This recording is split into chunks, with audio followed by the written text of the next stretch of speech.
Welcome to Early Returns, hosted by Jan Barron, a partner of Holtzman Vogel. This podcast examines law and politics and seeks insights from political players in elections, lobbying, media, and the law. Now, let's join our host, Jan Barron. Welcome back to Early Returns, a podcast about law and politics. I'm your host, Jan Barron. Our producer is Jody Mayer Piazza. We're at the beginning of a new election cycle, as well as a new session of Congress. That means that election campaigns and lobbying are getting into high gear. And listeners of Early Returns know that political activity and lobbying have become not only full-time activities, but also highly regulated. If you're thinking of getting into politics or lobbying the government, you better know what the rules are. And you might even need a lawyer to help you. Today, to talk about the methods, demands, and challenges of advising clients on political law, I'm fortunate to have as my guest, Wesley Bizzell. Wes is a lawyer who has spent over 20 years specializing in political law. For most of his career, Wes has worked for Altria Corporation, which is one of the world's largest tobacco companies. Altria is politically active and lobbies both Congress and state legislatures. Wes currently is the Senior Assistant General Counsel and Managing Director of Political Law and Ethics Programs at Altria. So he basically supervises compliance by that company with all these laws. In addition, Wes Bizzell is active in promoting diversity, equity, and inclusion within the legal and corporate communities. He serves on several boards and commissions and is the immediate past president of the National LGBTQ Bar Association. Thank you for coming to Early Returns and welcome. Great. Thanks for having me, Jan.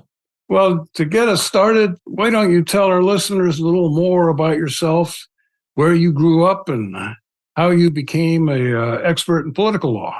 Certainly. So I grew up in Arkansas and moved to Washington, D.C. for college and stayed there after college to go to law school and did a master's degree there as well, and was in D.C. for almost 30 years before I moved out to California a few years ago.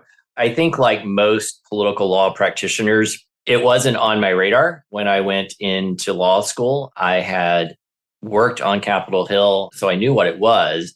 And I knew the then restrictions that existed on Capitol Hill, which have increased in intensity, certainly since then, including the Lobbying Disclosure Act. So that tells you sort of when I was on Capitol Hill. So after law school, I went into a large law firm, Winston & Strawn in Washington, D.C., where my focus was primarily government relations issues, doing direct lobbying for our clients. And one day early in my career, during my first year, quite frankly, of practice, one of the partners came up and a client wanted to start a PAC, a political action committee. And so no one else in my group wanted to sort of do that work. So I became, sort of the go-to person for that, not only for our practice group, but for all of the firm's clients. So other clients outside of the practice group, some of our litigation clients or our corporate clients that had political law issues, they would always be directed my way. So, I was involved in a New York Stock Exchange investigation, for instance, that we were doing other work for, creating PACs, providing just general legalized advice. It was really something that I fell into, but it was something that sort of married my interest in politics with my interest in the law and in sort of procedure and compliance in general. And so it was a great combination. And so after about 7 years, I moved into practice at Altria, which was one of my clients. Altria is obviously in need of a lot of legal support, particularly in this area, in large part because it's not only a big corporation, but it's in a controversial line of business, experience not only public controversy, but a lot of legal issues.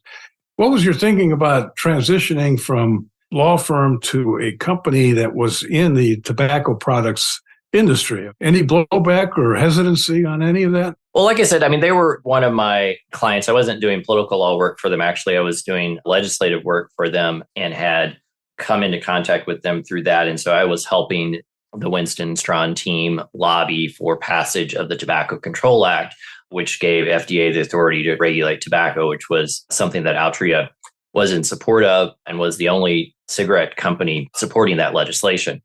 So I was familiar with the organization. I wasn't familiar with its political law work, quite honestly. But what really attracted me to the company was its very strong commitment to responsibility. And I think there was a time that came to a point in the late 90s where Altria and her predecessor companies became out of line with societal expectations. And we really took a step back and looked at how to become in alignment. We came very close to losing our license to operate. And so that, I think, really created an environment by the time I joined about 10 years later that compliance and responsibility and behaving ethically in the space and behaving within the societal expectations was really paramount to what we were doing. And that was what really impressed me the most. And the fact that certainly in 2007, when I joined the company, we were one of the few companies to have a dedicated in-house political law attorney supervising this work and essentially serving as the chief compliance officer for this type of work. And the resources that we provided and dedicated to being both legally and reputationally in compliance was impressive and was an opportunity that I couldn't resist. Well, was there anything in place when you arrived? Were you succeeding somebody in this role, or were you basically put in the position of starting a whole compliance program from scratch? I would say our compliance program was in its infancy when I joined. I did succeed someone who came in to the program and who started the program. And we've certainly since evolved and changed over the last 16 years now that I've been with the company, as our businesses have changed, as the legal requirements have changed, as societal expectations of how one behaves in this space and what one discloses to the public, quite frankly, has really altered the compliance program. And so I've been able to evolve it, to leverage technology to a large degree to really take away the pain points. Very few people appreciate a lawyer saying, I'm here to provide you compliance advice. And so coming into the program, my desire was to make sure we were behaving legally and ethically, but do it in a way that made my clients, my internal clients, their lives as easy as possible. And certainly having been a lobbyist, both at the federal level, worked on Capitol Hill and done some state lobbying work as well, I knew sort of where those pain points were. And I could talk the lingo of a lobbyist and understand where they were coming from as I'm crafting or recrafting the program that we have. How many employees would be involved in the political and lobbying activities of Altria? Obviously, it's not everybody. The company has 6,000 or plus employees. I mean, are you dealing with everybody at the company, or is it basically focused on what I would call the usual suspects, the folks who are likely, because of their job description, be interacting with politicians and with government officials? So it's a little bit of both. So certainly we have, for a company, a fairly large government affairs organization. Those are certainly my primary clients. As you mentioned, we have both a federal lobbying presence and we have lobbyists in every state. We have several hundred consultant lobbyists in all the states as well. And so that's where the bulk of the work generates, of course, but there are other aspects of the company that deal with government officials. And so the program touches those individuals as well. Just to be clear for our listeners, I mean, when talking about political law, we're basically focusing on the laws that regulate campaigns and lobbying, and those would be campaign finance laws, they would be lobbying disclosure laws, and also the growing number of laws that regulate social interaction and gifts to government officials. When can you take somebody out to dinner and issues like that? Am I missing any other sort of intersection with this activity, legal basis of law that comes within your jurisdiction? That's right. I mean, those are really the three primary issue areas that arise. What would be the elements of the program at Altria to ensure oversight, compliance, reporting, and things of that nature? It is a comprehensive compliance program that covers federal, state, local, international activities that we have, like you said, in the lobbying, campaign finance, and government ethics space. It is a separate program from our general compliance program, or what companies generally have the HR compliance program. I serve both as the lawyer and essentially this chief compliance officer, the program person for the political law and ethics compliance program. And so it is both pre-approval and post-approval. It's activities. It is providing advice on lobbying registrations and filings. It is providing oversight of those activities. And one of the things that I first worked on when I came, and something that I'm very proud of that we continue to be a leader in, is in the area of transparency of political activities and disclosures. And so we provide a lot of information on our website regarding our work in the space and how we oversee and what our compliance processes are for this work. In fact, last year, we released what I think is a first of its kind report that we call our Lobbying and Political Activity Integrity and Transparency Report, that provides really a comprehensive narrative that looks at our policy issues we engage on, the primary policy issues we engage on, the oversight and compliance processes that we have, our engagement with third parties, our lobbying expenditures, and our political contributions. Are there training programs that are mandatory? How would they look like, and how often people have to certify that they paid attention to these rules? Yes, so there definitely are training components. So each year I do trainings for, as you mentioned, the primary suspects, the folks who have direct responsibility in the government affairs space, both at federal level and the state levels. So we have, a number of employees who divvy the states up amongst each other and have responsibility for each of the 50 states plus the territories. And then I also provide yearly training for our outside consultants, the external lobbyists that we hire as well. And then there's a generalized training component for all employees, because employees throughout the organization can stumble into this space if they don't realize that there are restrictions or issues. You've seen a number of companies where their employee thought they were buying a table to a charity event, put it on their corporate credit card, and it was actually going to fundraise for a political action committee or some other type of political event. Altria has a PAC, a political action committee, you mentioned, and that, of course, has to file reports with government agencies.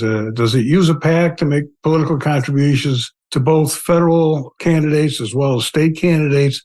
And separately, does Altria make campaign contributions from corporate money in states where that is legal? So yes to both. So we do have a federal PAC that makes primarily contributions to candidates running for the U.S. House or U.S. Senate. We also make contributions to a handful of states that allow for PAC contributions but prohibit corporate contributions.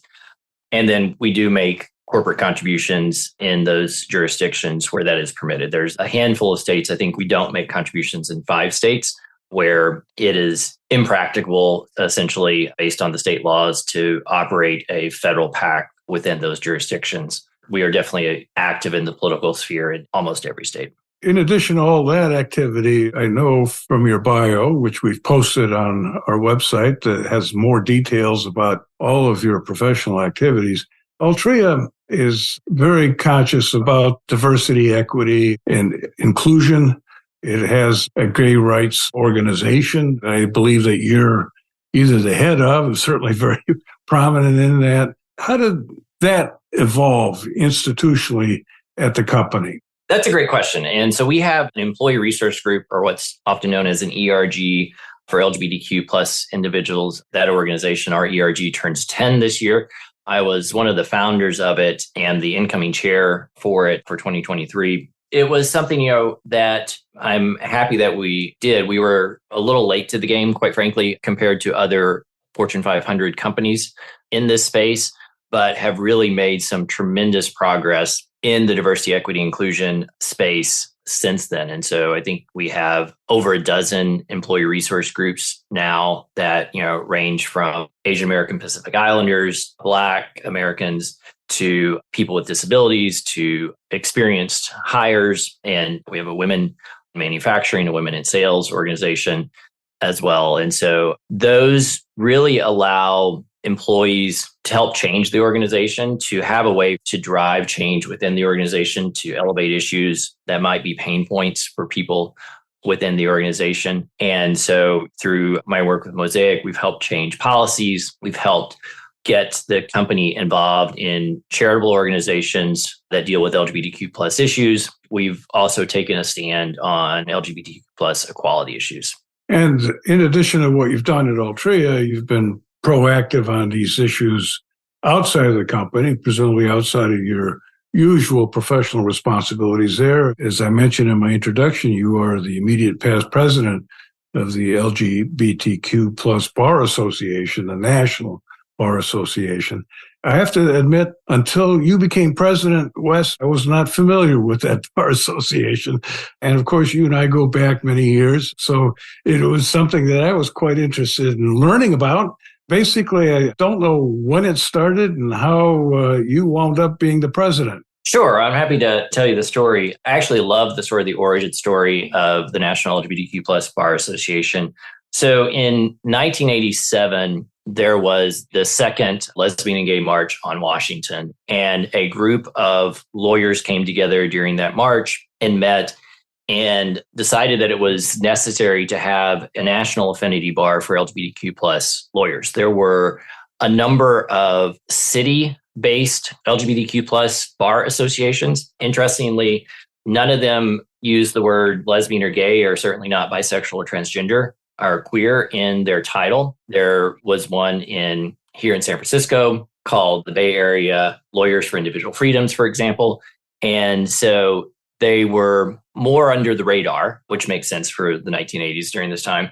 But these were primarily a group of solo practitioners who were operating in the family law and trust and estates areas of practice, and who at the time in the 1980s were doing a lot of pro bono work, helping young, primarily gay men who were diagnosed with AIDS and had a short lifespan ahead of them and were dying during the AIDS crisis. And so these group of lawyers came together, realized there was a need to have a legal advocacy organization and a legal organization dedicated to LGBTQ plus lawyers. And so we held our first conference, what we call our Lavender Law Conference and Career Fair now, the next year in 1988 in San Francisco. In 1992, we became an official affiliate of the American Bar Association. And we are primarily known for our Lavender Law Conference and Career Fair, which is the largest LGBTQ plus legal conference. And it is the largest legal career fair of its type. So much has changed since our organization was founded in 1987. We now have all of the AmLaw 100 firms recruiting at our conference.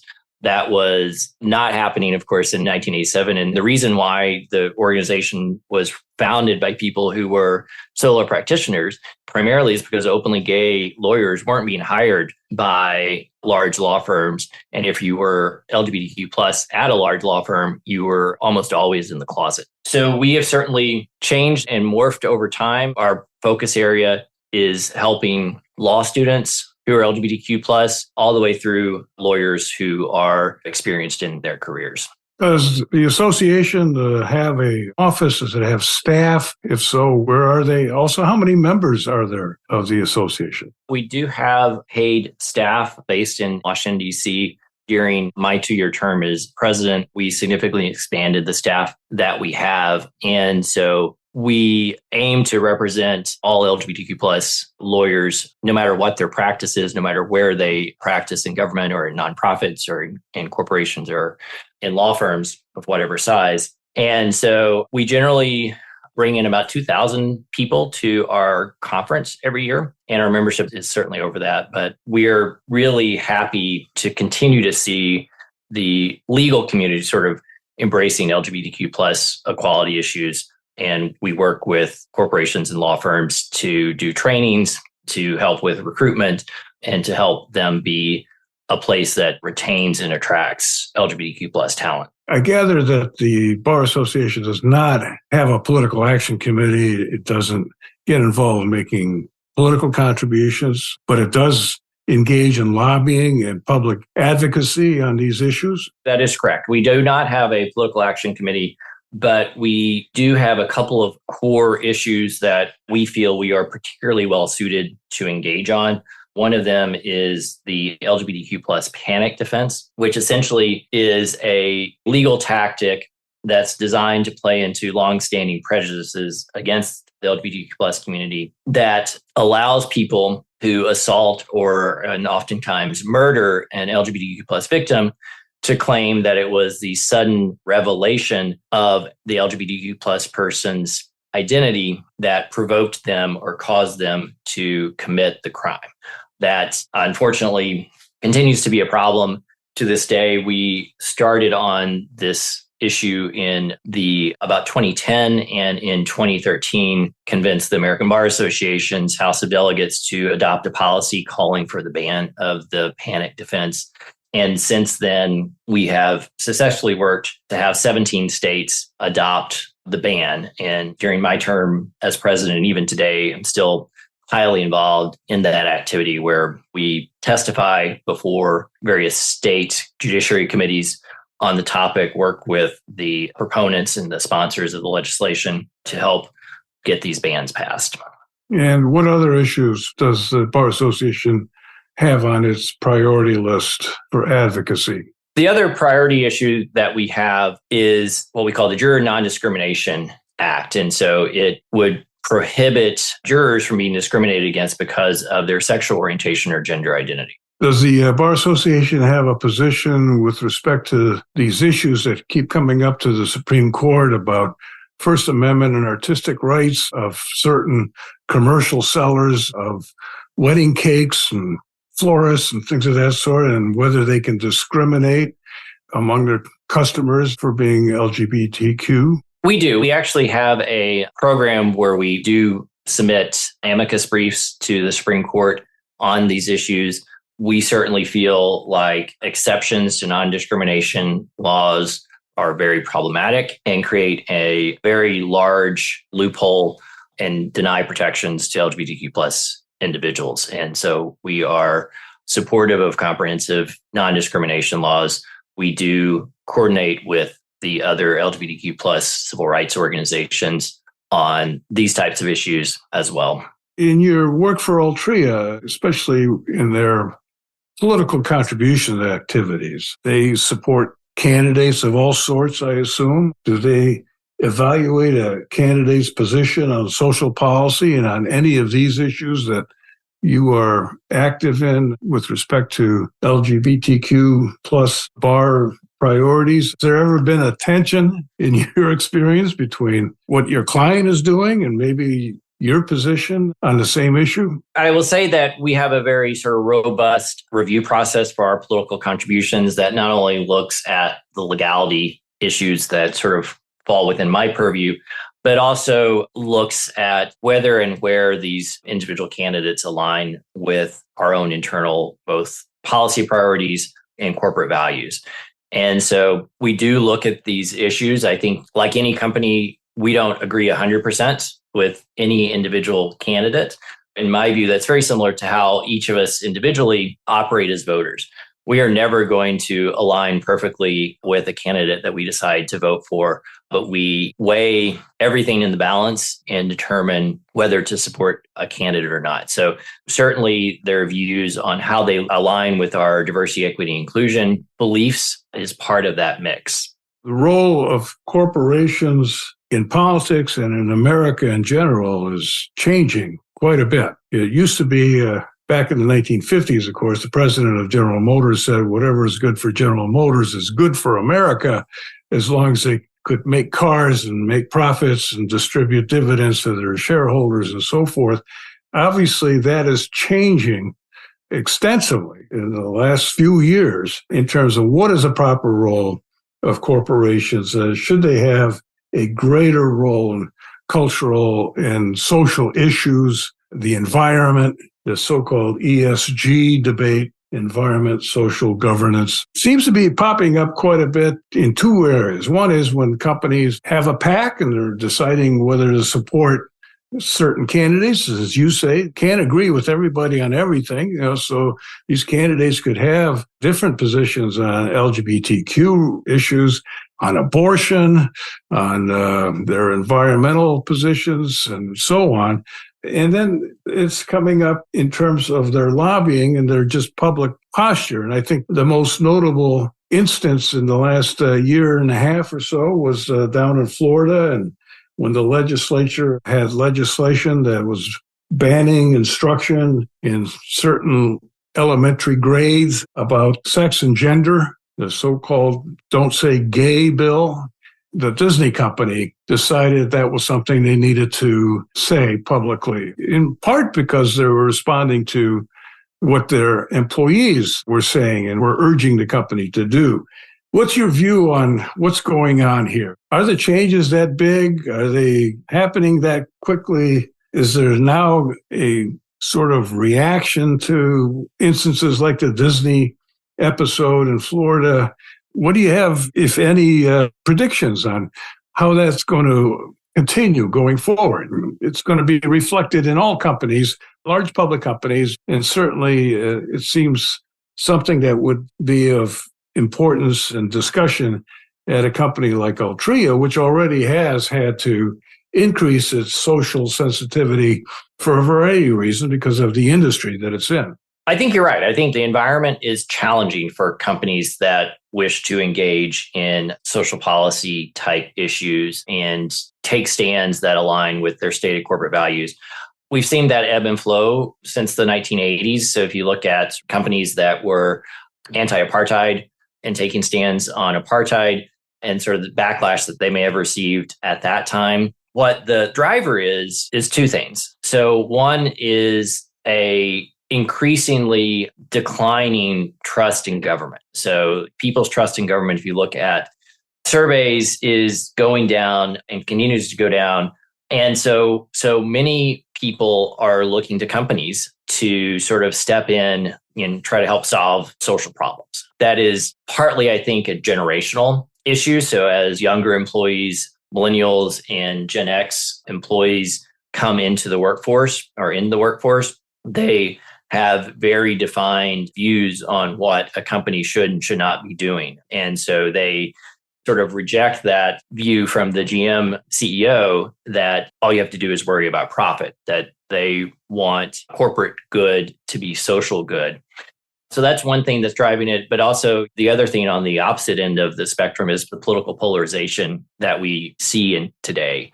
And so companies are oftentimes caught in the middle. So their employees want them to take action.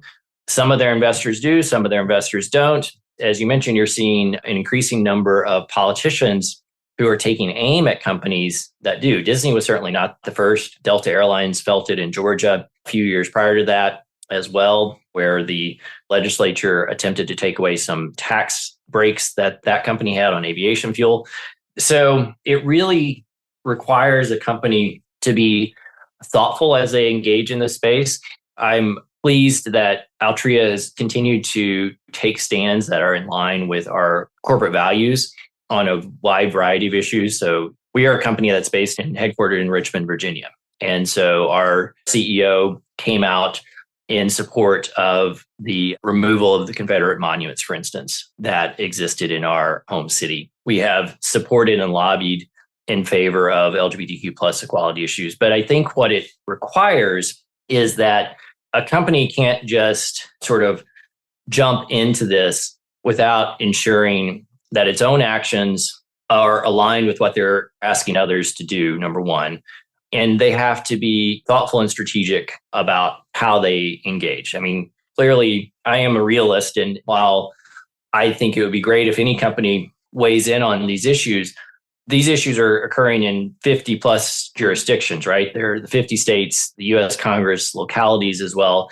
And so a company can't always engage from a lobbying perspective in support of or against a particular social policy issue. They've got to look to see where their influence is, where they can have a role to play in the conversation.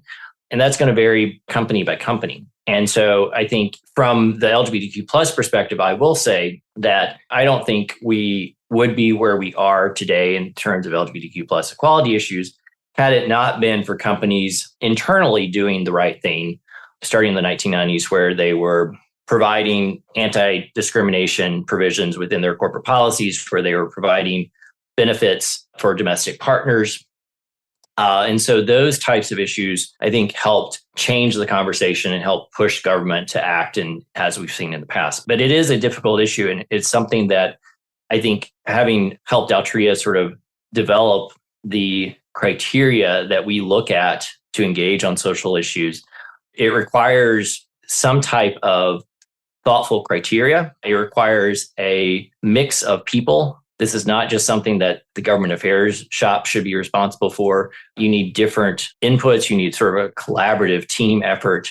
So we have, for instance, when we discuss social policy issues, we have our HR folks, our diversity and inclusion folks, our corporate responsibility folks, our communication folks. So it is a cross-collaborative team that we then make recommendations to our executives on whether or not to engage on an issue that comes before us. So my prediction is that it's going to continue to not be easy for companies, and they have to make sure that they're not just talking the talk, but walking the walk before they engage on these types of issues. Do you think that what Disney decided to do was a mistake?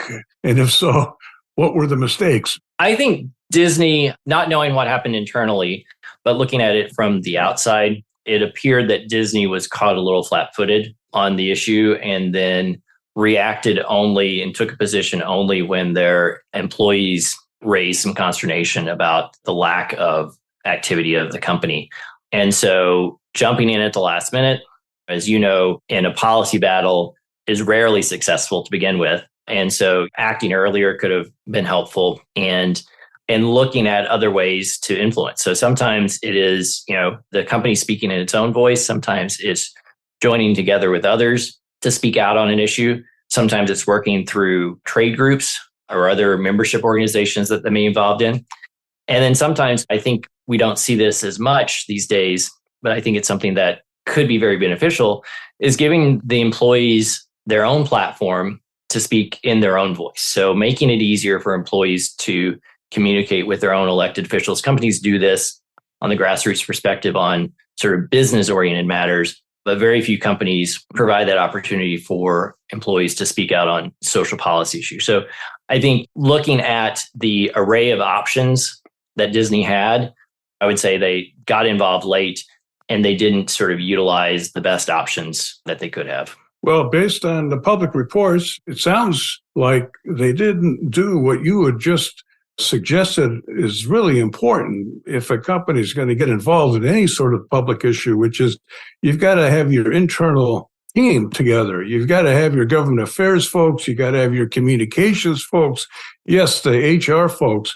And the public reports suggest not only that Disney got in late, but their government affairs folks didn't seem to know what was going on and lay the groundwork. The communications department was challenged in terms of what they were going to be communicating internally as well as externally. And of course, HR, I don't know what was going on there in terms of the dynamics at a company like that with respect to employee communications and activity. It seems to be a case study as to not getting into an important public social issue, but a case study as to how to do it the wrong way and whether to do it in that particular situation. I think that's right. I mean, sometimes process is half the battle. And so understanding the process and being thoughtful about the process before sort of jumping into action, I think it was necessary in this step. And I think because of internal pressure, Disney, I assume that they have an internal process because they do engage on these issues with somewhat regularity. But it seemed like it might have been short-circuited during this event based on sort of employee dissatisfaction. Well, you mentioned that you spent about 30 years in Washington, but we're talking today, I'm still in Washington, but you're in San Francisco in the Bay Area. How long ago did you move and what precipitated that? So we moved out here in 2019. And so out of having been in Washington for almost 30 years, it was a time for a change. And so I still love DC. I have a physical office still in DC with Altria, but wanted to get outside of that Beltway bubble a little bit. And also we have a son who turns 18 in a few days, but was then entering high school. And so wanted to give him a different high school experience. And, I think looking at how sort of East Coast Washington educates students and the little more sort of entrepreneurial bent that the Bay Area has, wanted to sort of expose him to that. And so the benefit of all that was when the world shut down in March of 2020, I was already working remotely, was not as rough of a transition as some of my colleagues experienced. I was already into sort of the routine of working remotely and was able to not have sort of the disruption that others experienced when COVID hit. Does your job and your activities require you to travel quite a bit, or are you able to do this remotely? I do travel a fair amount, specifically related still with the LGBTQ+ Bar Association and some diversity work that I do. But I get back to Washington usually a couple times a quarter now. But the bulk of my work certainly is remote. Most of my clients are scattered throughout the entire country, although a lot of the government affairs folks are in our DC office, but not all of them. About half of them are elsewhere. So I was already, like any lawyer, you're used to working with clients who are not in the same room as you. And so that was sort of always part of my ethos and how I constructed my work. With your travel and with your remote work and living in the San Francisco Bay Area, I assume you get some time to read books. One of the things I always enjoy asking my guests is, do you have such time? And number two, do you have any book recommendations for our listeners? I do. I love to read. It was something that certainly dates back to my elementary school years, where I remember specifically my third grade teacher, I was given some dispensation to like every 2 days to go to the library and get a new book because I was a voracious reader at that point. I don't do that as much these days, but I do have some book recommendations. Two that I read last year. One, Walking with the Wind by John Lewis, which is his autobiography. I have always been in awe of Congressman Lewis, have had the privilege of interacting with him on a number of occasions and going on the Faith and Politics Congressional Civil Rights Pilgrimage with him a number of years ago that went to Alabama, looking at having gone to Montgomery, and one of certainly the most impactful moments of my life, and one that I will never forget, is standing on the Edmund Pettus Bridge with Congressman Lewis and a couple of hundred other people, including dozens of members of Congress, and having him recount the story of Bloody Sunday. So he has long been an inspiration, and it is an intriguing book about both his young life and certainly his work in the civil rights movement and throughout Congress. And then the second one is a new book that was released in 2022 called The Secret City by James Kirchick. It's really a riveting history of LGBTQ plus life in Washington, D.C. through politics. So it breaks it up by presidential administration, starting with FDR, looks at political figures who were LGBTQ plus or who had children who were LGBTQ plus or who were accused of being LGBTQ plus, and sort of both the struggles of the LGBTQ plus civil rights movement during that time and sort of the individual ramifications. Because certainly starting in the 30s, even through the 90s, at least in some cases, even today, even the suggestion of being gay destroyed a reputation, ended a career, ruined lives, and even led to suicide by those who were accused of being gay. There were a lot of stories, having lived in Washington for a long time and having been involved in the LGBTQ plus rights movement. There were a lot of stories that even I didn't realize. A U.S. senator who committed suicide in his Capitol Hill office because his opponents were going to reveal that his son was gay. And the only suicide of a U.S. senator that has still occurred. And so, it's a deep look. It's a fantastically well-researched book that looks at both the hypocrisy of what was going on and sort of the pain that occurred both societally and individually to people during this time. Well, I've been in Washington since, over 50 years. So it's been a while. I can attest just from my own observations how dramatically things have changed and how really the LGBTQ situation has improved in my lifetime. It's incredible. It really is. What it was like when I got here was incredible now in retrospect, but the advances are just incredible. So The Secret City is the second recommendation. Walking with the Wind is the first for your library. I want to thank you, Wes Bizzell, for those reading suggestions and for your time and insights on law and politics. Thanks also to our producer, Jody Mayer Piazza. Enjoy listening to all our episodes on Spotify, Apple, Google, or your favorite podcast streaming platform. Thanks for listening, and I hope you will join me on the next episode of Early Returns. Thanks for joining Early Returns, Law and Politics with Jan Barron. We hope you will join us for future episodes, which will continue to bring you voices and insights from the people engaged in our political landscape.